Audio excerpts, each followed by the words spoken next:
hip hop, what's going on? Y'all already know who I am. But the tall gentleman behind me, listen, let me give him the rightful introduction. I'm talking about NAACP nominated actor, Sir. comedian, Sir. handsome. No, that's old. No, you ain't New York. We ain't never too old. I still got something left up. Hey, listen, man. We in New York. We bad. We you say you got something. Cardboard box outside. Let's do it. No doubt. But produce as well. I'm talking about the legendary Flex Alexander. How you doing? How you doing, man? Great, man. Great. Man, now, I'm gonna ask you like this. This is a real interesting question. Your introduction to the hip hop culture. Yeah. What was it? Song, music? My introduction to hip hop culture, God rest his soul. My first hip hop record was Super Rhymes by Jimmy Spicer. You know, the crazy thing is, his daughter is a friend of mine. She's a comedian, Angelina Spicer, but I never put the two together. And I saw her post it. You know, my father passed away, so sending much love to their family. Yes. That was my first record introduction to hip hop, and I was like, yo, what is this? This is before even I heard Sugar Hill. I was like, yo, what is this? This is crazy. The story that he painted, you know, and it just had me intrigued, man. So then I started going out to the parks. I grew up in the Bronx. Started going to the parks, seeing the brothers out there popping and breakdancing. I was like, yo, I gotta be down with that. So I jumped in, man, and the hip hop culture just took over. And for me, you know, and I'm not telling my age, no ass, but I have a lot of memories of you. My favorite one was Juice. That one scene where you came on and you was, because it's a lot of DJs who get that kind of like, man, listen, you went reckless and it shot the Queen Latifah. Yeah, but Omar, and the story behind that, you know, was between Omar and myself for that role. And we got down to the wire. That's when I met Tupac. We all auditioned at the same time. They brought us back. We spent like 3 days together. They mixed and matched us to see who fit. And then we went out to we did all our screen tests, went to a dinner. And then after that, you know, they figured I didn't get it, but they said, yo, we like him so much. We just want to put you in there and do something. And they said, you know, make it memorable. I was like, well, I'm gonna make it memorable. and Latifah, you know, I already knew Latifah and Shaquille and everybody. So first thing she said, don't make me look stupid. You know, she didn't want me to, she was a comedian. So I gave her a little something to say. I got a lot of family in that movie. Like, I mean, my uncle, cool DJ Red Alert. Oh, yeah. And that's like one of the scenes I always tell them, like, have me roll. It's just because, you know, back in my DJ days, you know, I tried to get played once or twice. And for all y'all who did, y'all see what it is right now. But you have, I mean, like, it's not so many hip-hop legends who can have, say they had as much longevity as you have. Yeah, man. Yeah. And, I mean, you did it in the same essence of Ice Cube or LL Cool J. Yeah. I mean, what would you say is the reason for your longevity? I don't know, man, just keeping it true to who I am, man. I never tried to be anybody else. I never tried to, you know, I wasn't rah-rah, I wasn't, you know, sucker, but I was just like, I just was cool. I just love to have fun. I love hip hop. I just love the culture of hip hop, music. You know, when I was a hip hop dancer, so I just was engulfed by that culture, man. And going to clubs, dancing, my crew, Mop Top, now called Elite Force, myself, Stretch, Khalif, Ramir, Peter Paul, E-Joe, Link. It was a whole bunch of us, man, and we just would go to parties. We go to Red Zone, we go to Kilimanjaro, we go to the Tunnel, and we just set it off. We did the Circle, you know. We used to battle Scuba Scrap there, and like it was a different time, man. That time was so amazing, man. So I just, you know, when I transitioned from that, I was dancing with Salt and Pepper and I used to choreograph, and then I started to stand up because my boy Khalif was the one who said, yo, you need to get on stage. And he said, you mad funny. I would impersonate whoever I met right away. He was like, son, you gotta get on stage. And I was like, whatever. And I finally did it. You know, I got on stage and I loved it. And then Salt and Pepper was such fans. And Dee Dee's, Umbrella, they would come out to the shows on 125th, Uptown Comedy Club, and then they started letting me open when we were on tour. So I would come out, do 30 minutes, go back, change, come out and then dance. So I had to get 2 checks. And see, hip hop always worked.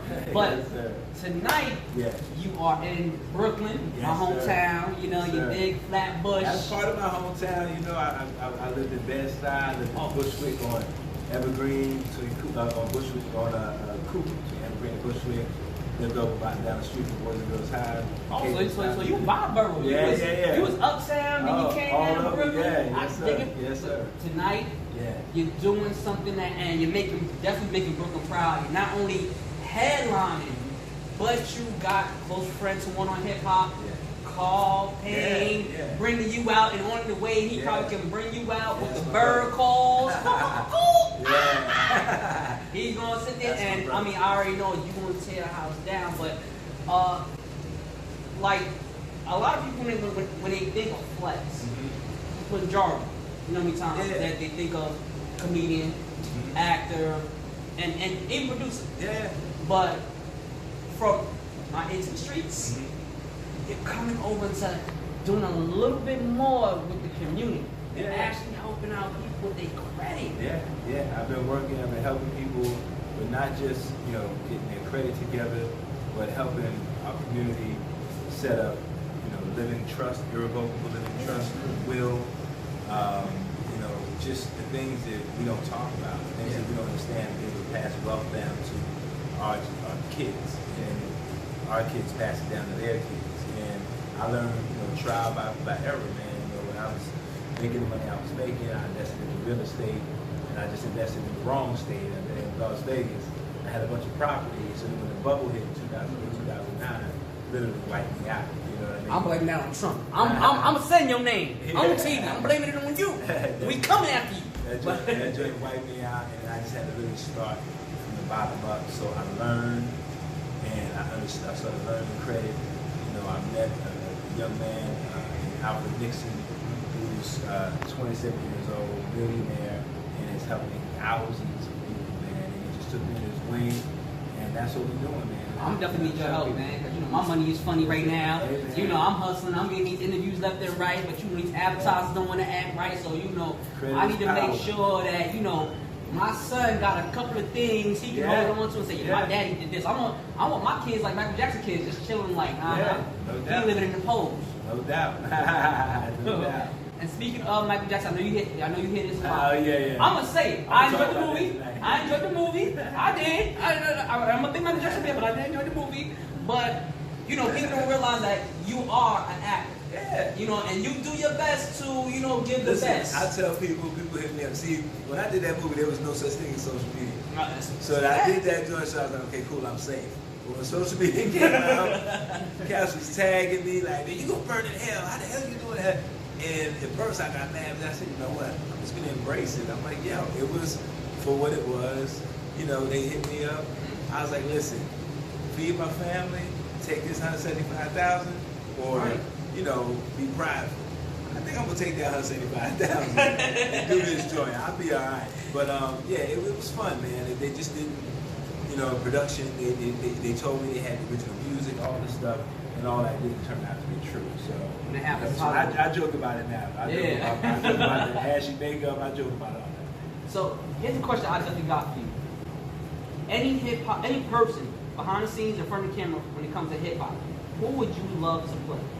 If you had to pick anybody. That's tough, man. Well, I'm taller than the majority of all of it, so you know, probably the one closest to my height would be Big Daddy Kane, man. I can see it. Yeah, that's my boy. I can see it. You know, you have to grow back. You know, you have to grow back real quick, and you can see how you influence me a little bit.